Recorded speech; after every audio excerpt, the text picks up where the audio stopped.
এই দেখো পাকা বেলের শরবত করে দেখাবো।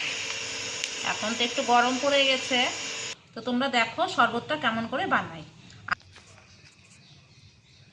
আমার তো বেশ ভালোই লাগে শরবত, তোমাদের কেমন লাগে?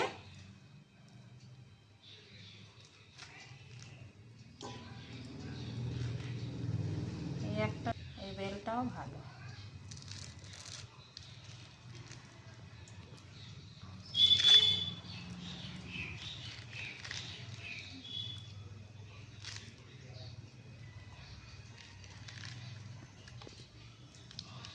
তো এর মধ্যে যে বিচনটা থাকে এগুলো একটু পরিষ্কার করে নিব।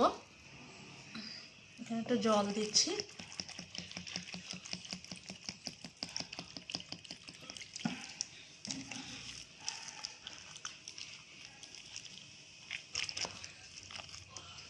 বেলটা খুবই পাকা, আর এই বেলটা খুবই খেতে ভালো লাগে, আর মিষ্টি খুব বেলটা।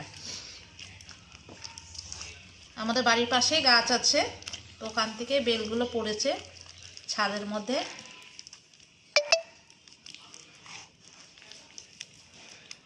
তো আমি বিছনগুলো ছাড়িয়ে রাখি, আর বেশি বিছনও নাই। এই দেখো,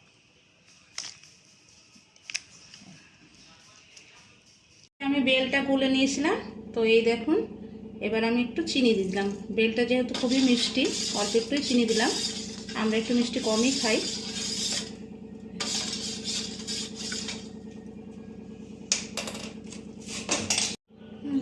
এবার আমি গ্লাসে ঢেলে নিলাম।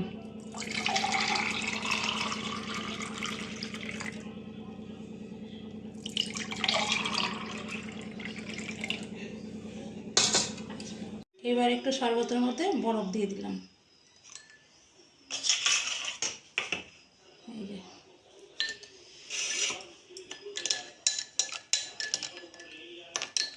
তো কে কে ভালোবাসো এরকম শরবত, বেলের শরবত খেতে? আর গরম যেহেতু পড়ে গেছে, এখন একটু শরবতই ভালো লাগবে। তা আমার শরবতটা যদি ভালো লাগে অবশ্যই লাইক, কমেন্ট এবং শেয়ার করে দেবেন। তো রিয়া, কেমন লাগছে শরবতটা? ভীষণ সুন্দর, একদম ফ্যান্টাস্টিক হয়েছে।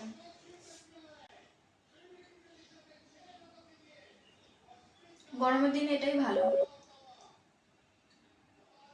একটু ঘুরে দেখাও আমাদেরকে। খুব ভালো হয়েছে।